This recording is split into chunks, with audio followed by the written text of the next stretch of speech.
Today, in our discussion of minority groups, we have with us two guests.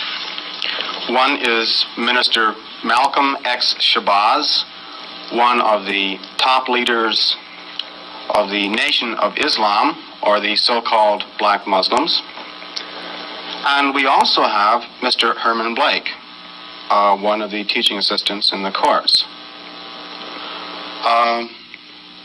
We will discuss today some of the goals and some of the strategies of the Nation of Islam.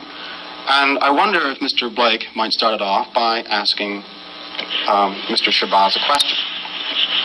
Minister Malcolm, the thing that I thought might be good for starting it off is to talk about one of the most pervasive beliefs in the general society about the Nation of Islam, and that is that it is an organization dedicated to the use of violent means to attain its goals. The question I have is, how true is this, and why do you think it persists in society?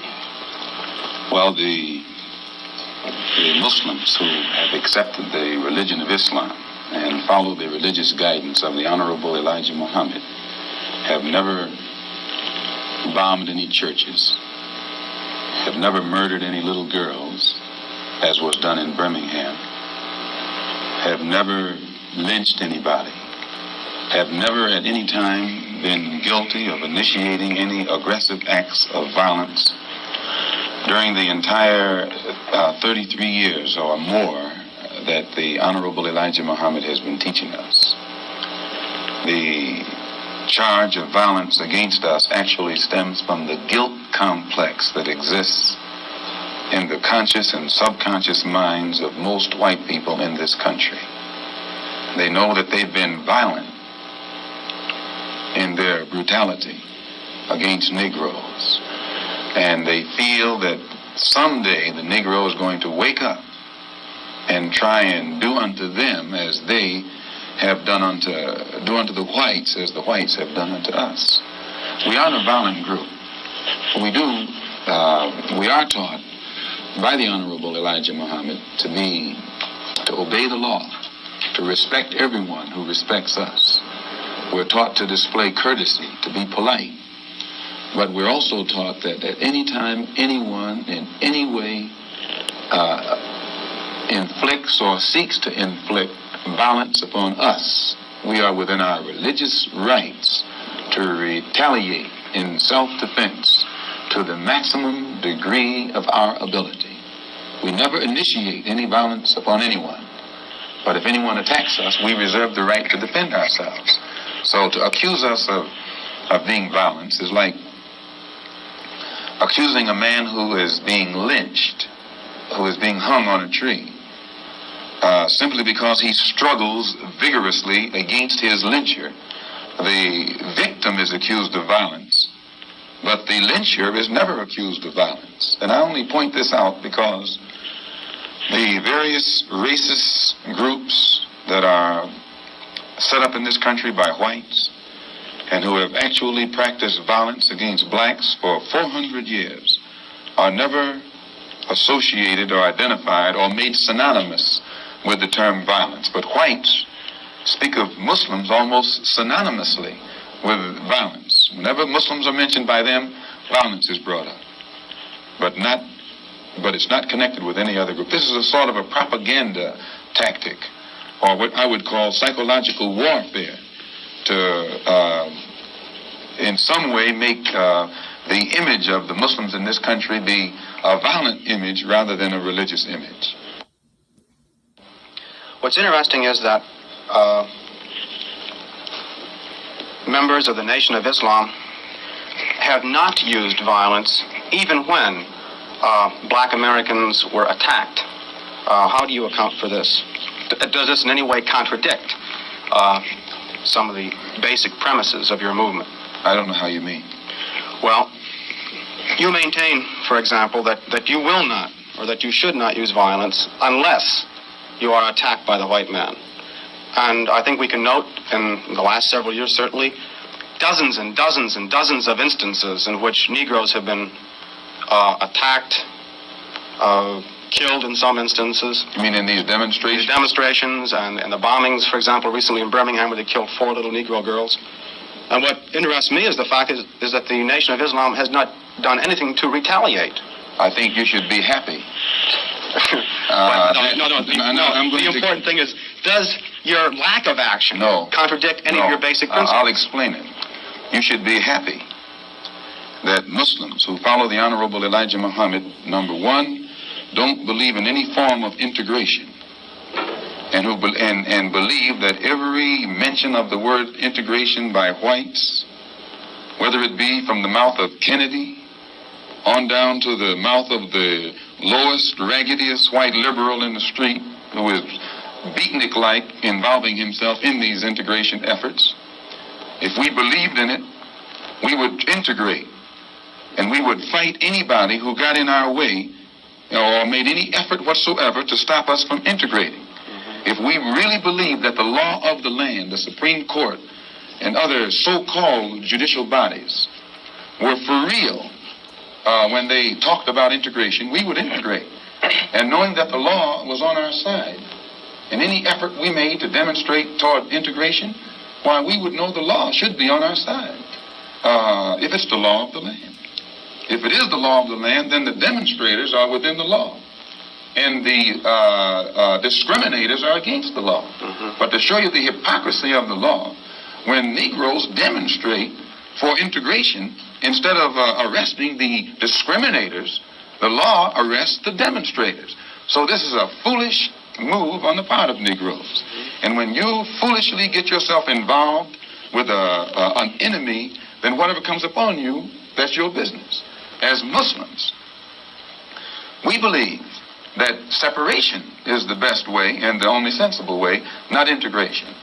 And but on the other hand, when we see our people being brutalized by white bigots, white racists, we think that they are foolish to allow themselves to be beaten and brutalized and do nothing whatsoever to protect themselves. They are foolish. They should have the right to defend themselves against any attack made against them by anyone. If a dog is biting a black man, the black man should kill the dog. Whether the dog is a police dog, a hound dog, or any kind of dog. If a dog is sick on a black man, when that black man is doing nothing but trying to take advantage of what the government says is supposed to be his, then that black man should kill that dog or any two-legged dog who sicks the dog on him. Should other black men help that particular person who was attacked? I think you'll find, sir, that there will come a time when black people wake up and become intellectually independent enough to think for themselves, as other humans are intellectually independent enough to think for themselves. Then the black man will think like a black man, and he will feel for other black people. And this new thinking and feeling will cause black people to stick together. And then at that point, you'll have a situation where when you attack one black man, you are attacking all black men. And this type of black thinking will cause all black people to stick together. And this type of thinking also will bring an end to the brutality inflicted upon black people by white people. And it is the only thing that will bring an end to it. No federal court, state court, or city court will bring an end to it. It's something that the black man has to bring an end to himself. Minister Malcolm, let me, on the basis of your two remarks, ask a double-pronged question. One, is it then your assertion that the laws with respect to how Negroes are supposed to have equal opportunity and equal rights in this country are not meaningful or believed by whites? And secondly, what then is your opinion and attitude toward the civil rights movement in general, and particularly the Reverend Martin Luther King and his philosophy of nonviolent direct action? If the white people really passed meaningful laws, it would not be necessary to pass any more laws. There are already enough laws on the law books to protect an American citizen. You only need additional laws when you're dealing with someone who is not regarded as an American citizen. But whites are so hypocritical. They don't want to admit that this black man is not a citizen. So they classify him as a second-class citizen to get around making him a real citizen. If he was a real citizen, you'd need no more laws. You'd need no civil rights legislation. Civil rights, when you have civil rights, you have citizenship. It's automatic. White people don't need laws to protect their citizenship because they're citizens. But they don't want to tell us we're not citizens. And at the same time, they don't want to pass laws that are meaningful enough to protect us as if we were citizens. And the Supreme Court desegregation decision is the best example I know. That's a law from the Supreme Court. 10 years have gone by. No desegregated schools. It hasn't been implemented beyond, I think, 9% in 10 years. So this just shows you the hypocrisy of the American white man. They talk out of both sides of their mouth. And for this reason, we who are Muslims, that is, who believe in the religion of Islam, who believe in God, we don't believe that black people will ever get any problem with laws being passed or new persons being put in office, white liberals being put in office. There is nothing that the white man will ever do to bring about true, sincere citizenship or civil rights recognition for black people in this country. Nothing will they ever do. They will always talk it, but they won't practice it. And with the Supreme Court, if the NAACP can tell me that they want a desegregation decision for me 10 years ago, but yet the schools haven't been desegregated, as I say, this is a victory with no victory. It's a victory that you can talk about, but it's a victory you can't show me. So if you represent the NAACP and you're telling me about this great victory you won for me, when I look at you, I have to conclude that either you have been duped yourself or else you are trying to dupe me. And in most instances where the civil rights struggle is involved, there is no civil rights leader can point to me one concrete gain, practical gain, that black people have made in the civil rights field in this country, not only during the past 10 years, but during the past 100 years. Now, the other part was with respect to Mr. King and the nonviolent direct action. Well, I will let Jimmy Baldwin and John Killens and Lou Lomax, the writers, answer that. Speaking right after this church was bombed in Birmingham, Christian church was bombed in Birmingham by Christians too, mind you, and these 4 little girls were murdered. John Killens and James Baldwin and Lomax and the Negro writers and actors had a meeting at the town hall in New York, and Killen pointed out concerning these murders of these little girls, said the killings had raised doubts about the intelligence of the nonviolence in the civil rights struggle. He went on to declare that he could no longer be asked to love those who persecuted and killed Negroes. He also, and the writer, Mr. Handler, who's describing this, said that Killens, it was not clear concerning Killens' remarks to his audience that he was breaking with it was clear rather to his audience that he was breaking with the doctrine of the Reverend Martin Luther King's philosophy that as Christians, Negroes should love their fellow man in a truly religious sense. Now, James Baldwin, speaking on that same platform, said, and I was present during this entire affair, asserted that the American people shared a collective guilt for the persecution of Negroes, much as Germans did because of their silence during the Nazi persecution. He denounced President Kennedy for what he termed Kennedy's lack of passion in the civil rights struggle. Mr. Baldwin said that there could no longer be a Republican Party for the Negro people as long as it listed a Barry Goldwater, nor a Democratic Party for the Negro people with a Senator Eastland on its roster. He asserted that the federal government acted swiftly and energetically, that unless the federal government acted swiftly and energetically, future slaughter would make Birmingham look like a dress rehearsal. What do I think about King's attitude? King's right-hand man, Wyatt Walker, at King's convention, according to the New York Times on September the 26th, said, quote, we have been duped. meaning these persons involved in the civil rights struggle, of which King is the symbolic leader. His right-hand man says, and I quote, "We have been duped or have duped ourselves into believing that the chains have been broken, when in truth we have only been chained more securely. Half freedom has in many instances been worse than no freedom at all." Why, don't ask me what I think about their struggle. I can tell you what they think about their struggle. And they are pointing out that it is becoming more difficult every day for the civil rights leaders to keep the masses of black people nonviolent and long-suffering and patient, and keep them from becoming disenchanted. I hope that answers your question. Well, now there's a new party which has started on the East Coast called the Freedom Now Party, an all-black organization. Would you comment upon this and also upon the possibility that the Nation of Islam might begin to turn some of its attention to the political arena in view of the fact that it is in the political arena that Negroes have not been able to in any way get justice, as has been pointed out in your previous statement? I'm not familiar with the Freedom Now Party.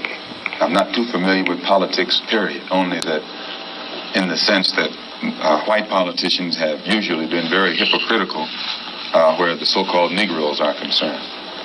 So I'm a bit disenchanted with politicians and politics. The Honorable Elijah Muhammad is a religious man, and his teaching is religious, and his solutions are religious. The Freedom Now Party, from what I understand, is headed by a lawyer named Conrad Lynn. I know him. He probably means well. Before passing an opinion on what it is he's trying to do, I would like to analyze it and see who's subsidizing him, see who his friends are, especially who his white friends are. And after a careful analysis, if I could conclude that there was no white support, I would be inclined to have confidence in it. But if I saw him leaning too heavily upon his white liberal friends for support, then I'd be suspicious of that too. The Muslims, in my opinion, represent an all-black party. And the Honorable Elijah Muhammad pointed out at before 10,000 in Philadelphia on September the 29th at a rally that we were having, that in 1964, the black people should band together and do something about selecting and electing representatives, black representatives, politically, who have the rights and the best interests of the black people at heart, and that we should also unite together and sweep out of office all of the black political puppets who are used by the white power structure to continue white supremacy in our communities.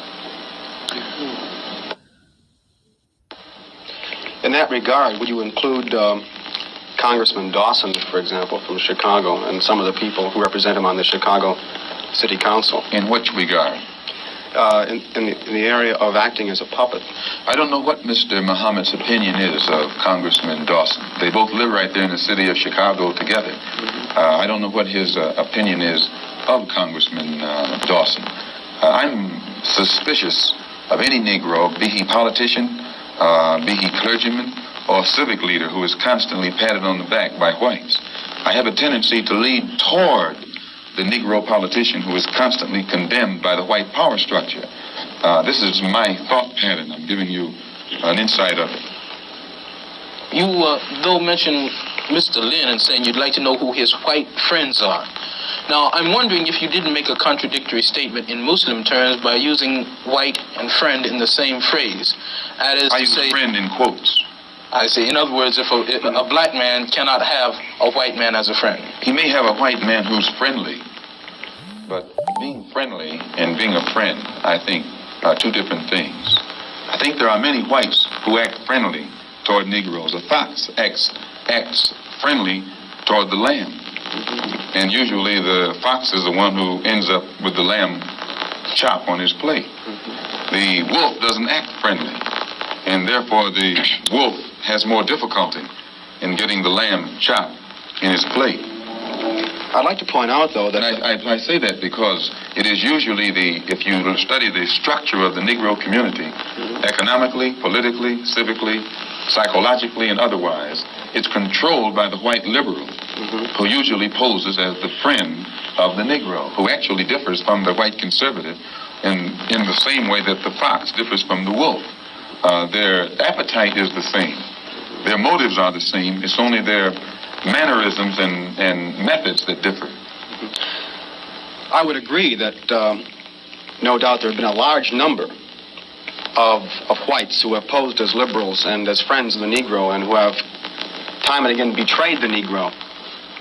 On the other hand, I think one could point to a large number of whites who have struggled for civil rights, Give me for an example. equality, and have got little or nothing out of it, other than quite a few bruises. Give me an example. Well, the large number of white students who have gone into the South, for example, working for SNCC and other organizations. Not working for SNCC or other organizations, but working for the white political machines who benefit by the voting efforts of Negroes. Okay, I'll be more specific. I would cite Herbert Hill, for example, as a kind of person who has championed Negro job rights, for example, in New York City and elsewhere. He has fought the political machine. First time I met Herbert Hill personally was when they were picketing to stop the working on the Harlem Hospital in Harlem. Negroes for 10 years had to fight the city to get an annex built on the Harlem Hospital. Because in Harlem we need a hospital more so than anything else. Our people are sick. Plus we do a lot of cutting and shooting of each other, though we profess to be nonviolent.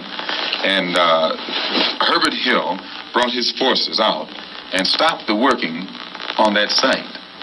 This is the first time I ever saw him. Then when work was brought to a halt on a hospital in Harlem, the same was tried to stop the work at the downstate medical center in Brooklyn, which is predominantly white. They were out there for 3 months during the summer. Couldn't stop anything. And I never saw Herbert Hill out there one time. Now, whenever it takes a stoppage of something that's going to affect the white man, you find the white liberal absent. But when it involves something that primarily will affect the best interests of black people, and black people only, then that white liberal is present. Herbert Hill is the labor secretary for the NAACP.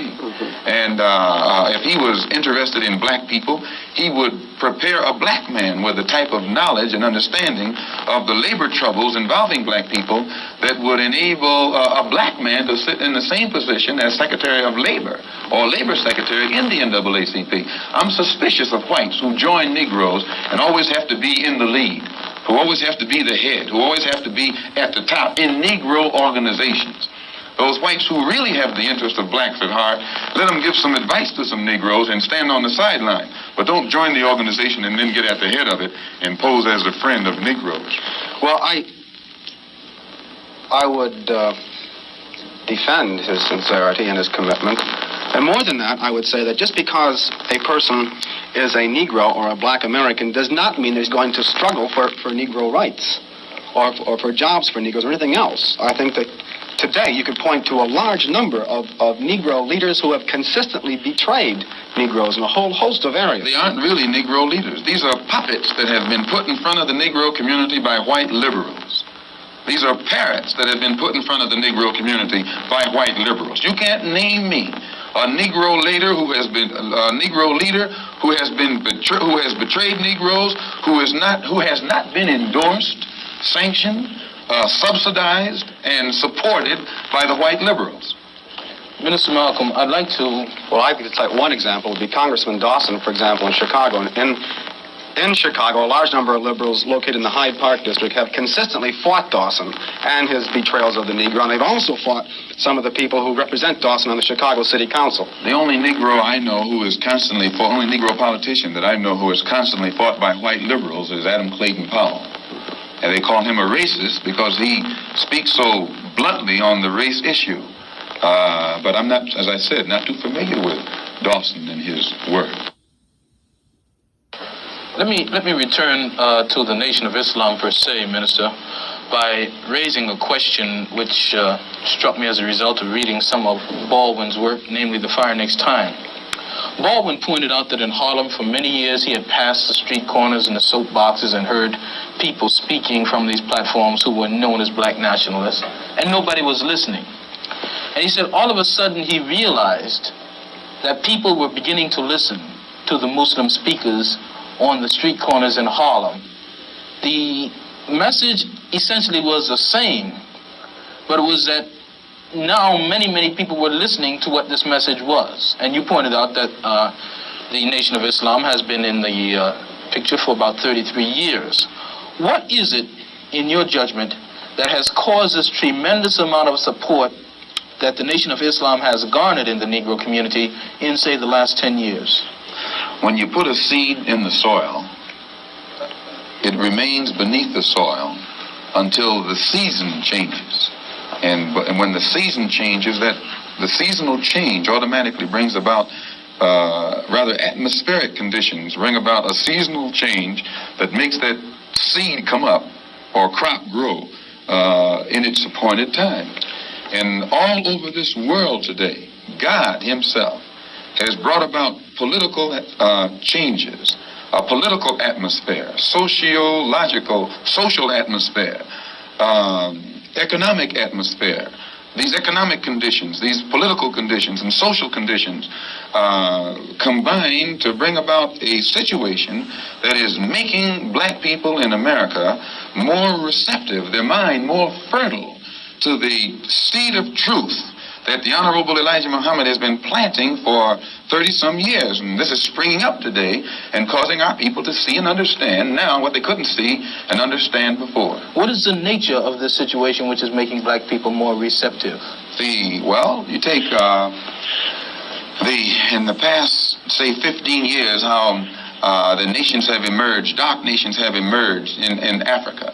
Prior to 10 years ago, most Negroes identified Africa with a savage, jungle-like place.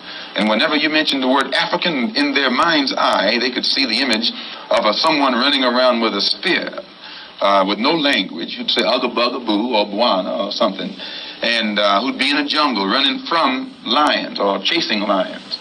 But then when, after the war, when the United Nations was set up in New York City, black people began to look at men like Tom Mboya. They began to look at men like Nkrumah.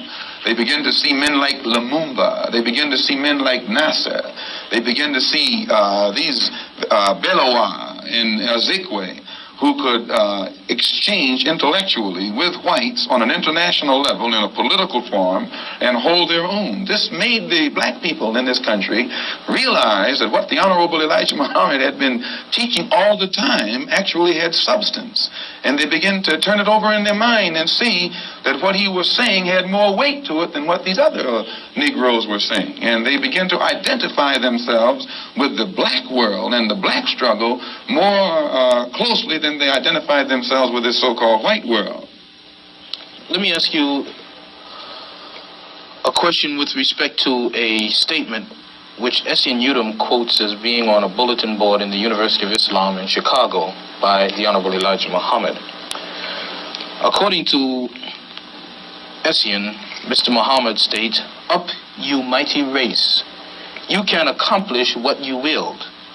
Build your future on these foundations: freedom, justice, and equality." What is the definition of freedom, justice, and equality for the black man, and where and when is it to be attained? Well, take equality first. The Honorable Elijah Muhammad doesn't teach us to associate equality with whites. Equality has nothing to do with whites. We don't want to be equal with the white man. He's not the criteria or yardstick by which equality is measured. He's not in a position to tell us we are equal. It's not his right. It's not his to do. Equality, we want equality. We had equality before the white man was created. We had equality before the white man came into existence. And we want equality whether the white man is on this earth or not. Equality means the opportunity to develop all of our dormant potential, all of our dormant capability.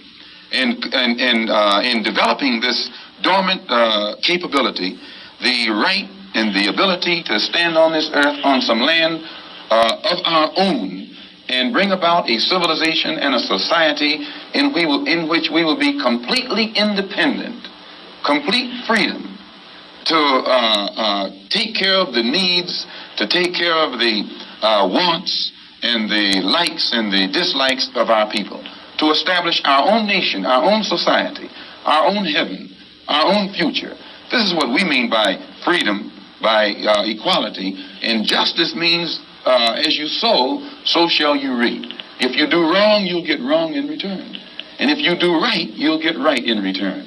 When you're in your own nation, in your own land, you're in a position to get justice. But when you're in another man's country, in another man's land, under another man's flag, and under another man's government, and under another man's court system, you have to look to that other man for justice, and you'll never get it. And Negroes in this country probably are authorities on that. Yeah. To what extent does this formulation approach that expounded by Zionists? They, for example, many Zionists maintain they could never expect justice in the Tsarist courts and the courts found in other countries in Eastern Europe and so on. And they decided that it would be wise to establish a separate state in Israel. And all of the world powers got together, the white world powers, I should say, got together and helped all of these white Jews to establish a separate state in the heart of a dark-skinned people's territory.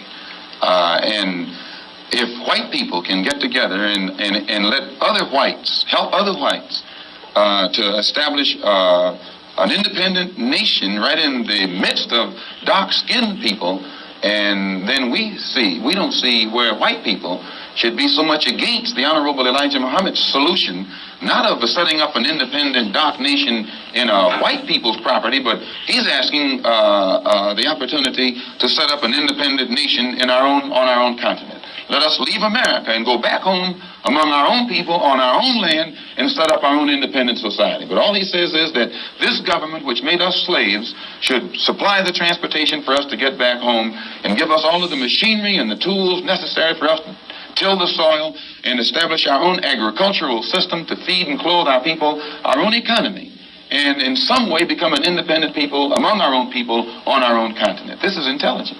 And Zionists should never criticize us. You say then that the United States is not the black man's country. Definitely American laws are not black man's laws. No. American laws are not the black man's laws. Well, the laws here in America were made by white people for the benefit of white people. The Constitution was written by whites for the benefit of whites. It was never written for the benefit of blacks. And when you read the Constitution, I think in Article 1, Section 2, or Section 1, Article 1, some one of the two, and it's in the Constitution, it says that it classifies black people as 3/5 of a man. 3/5 of a man, subhuman, less than a human being.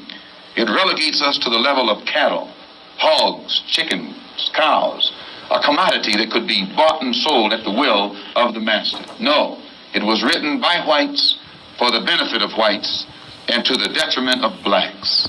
And when a black man stands up talking about his constitutional rights, he's out of his mind. Now, Minister Malcolm, in our textbook, which the students have read, supposedly, there is a statement, which is a quotation from Essien and essentially that from Lincoln, to the effect that the Nation of Islam does not have a great deal of support in the Negro community in this country by and large. And a recent national poll of American Negroes found that leaders and rank and file, according to their statistics, supported the Reverend Martin Luther King somewhere over 90%, whereas the support and favorable rating that they gave Minister Muhammad was less than 20%, and somewhere around 45% of them gave an unfavorable rating to Mr. Muhammad. What would your response be in terms of Baldwin's statement that this is a growing thing and the kinds of evidence that we have that there isn't much to it? Well, that statement I just made concerning the Constitution is Article 1, Section 2 in the Constitution, where it classifies us as chattel. Baldwin did point out that Mr. Muhammad has the only grassroots support and is the only one whose whole following operates or functions on a mass vehicle. And I think Baldwin told Dr. Kenneth Clark that Martin Luther King is at the end of his rope. Now, concerning the poll taken by Newsweek magazine, I think you said that this was the leaders who said that, who went with King and against Mr. Muhammad around 90%. I just told you a little while ago, these leaders that they call leaders, this included Lena Horne, this included Dick Gregory, and this included comedians, comics, trumpet players, baseball players. Show me in the white community where a comedian is a white leader.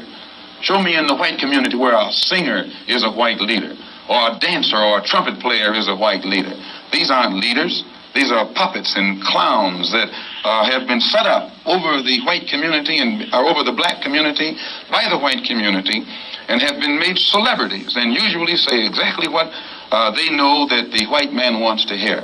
And it is an honor, actually, that they endorsed Dr. Martin Luther King and were against the Honorable Elijah Muhammad. That's actually an honor. Now, when you say that they also, in the same Newsweek poll magazine, I think the pollster said that he went into the Negro community and asked about the Muslims. And many Negroes whom he asked said, well, I never heard of the Muslims. Who are they? You know, this is the rank and file we're talking about. Oh, yeah. Now, when they got down to the rank and file, this was the answers that they got. This is equivalent to the situation in Kenya during the Mau Mau uprising, when many frightened whites in Kenya, Africa, would go among the Africans and ask them, what about the Mau Mau? And the African would say, I never heard of them. And the same white man who would ask the African this question and very naively believe what the African said, when he went to bed that night, he would lose his head. And usually the one who took his head was the same African who told him that afternoon he had never heard of the Mau Mau. Except in the Newsweek poll, they used Negro interviewers. You'll find that oftentimes Negroes are as much on guard around Negro interviewers, who usually represent the bourgeois element of Negroes, as they are on guard around whites. Usually Negroes know that when this bourgeois Negro walks through the door, he is not doing something that he's initiated himself, but he's involved in something in which the white man is the absolute author of and has sent him to the Negro community for some information. And when they give that Negro some information, usually they give him the information that they want him to take back to the white man, because that's who he's going to take it back to. 4 more minutes. Our time is just about up, Minister Malcolm, and perhaps you could summarize and conclude by giving us, in your opinion, or in the opinion of Mr. Elijah Muhammad, what would be the ideal solution to the racial problem in the United States today? Well, on Thursday, October the 3rd, the New York Tribune, in an editorial, pointed out in Boston, in an article called The Civil Rights Iceberg, they pointed out how Kennedy had realized that beneath the water, the civil rights whole problem was political suicide. Because in his own hometown, the head of the Board of Education, a woman named Mrs. Hicks, was running against the NAACP philosophy, and she swept aside all other opposition. The whole white community supported her in opposition to the NAACP's desire for integrated schools, integrated housing, and otherwise. So I say that to say this, that even the Jewish community, which is supposed to be pro-liberal, went against the NAACP. Whites are against integration in practice, but they're for it in principle. So the only solution is separation. And the Honorable Elijah Muhammad says that this can be brought about simply by letting our people be exposed to the truth about ourselves, about the white man, about our history and our condition in this country. And once we are exposed to the complete truth about things as they actually exist in this country, the masses of black people will choose complete separation from this entire system, political system, economic system, social system, and whatever other aspect or description adjective you want to attach to it. Let us go back home to our own people, live among our own kind, and solve our own problems ourselves. And if the white man doesn't want us to go back to our own people and live in our own country, then since we can't get along together in peace on this country with white people, let us separate part of this continent, migrate to that separate territory, let the government give us everything we need to establish our own independent economic system and society, and thereby we'll be able to solve our own problems ourselves and prove that we are human beings and a part of the human family and can do for ourselves what other humans have done for themselves. And then we'll be able to stop blaming the white man for what he has done and stop begging the white man to solve our problems. We'll be able to solve our problems ourselves. Thank you very much. That's it.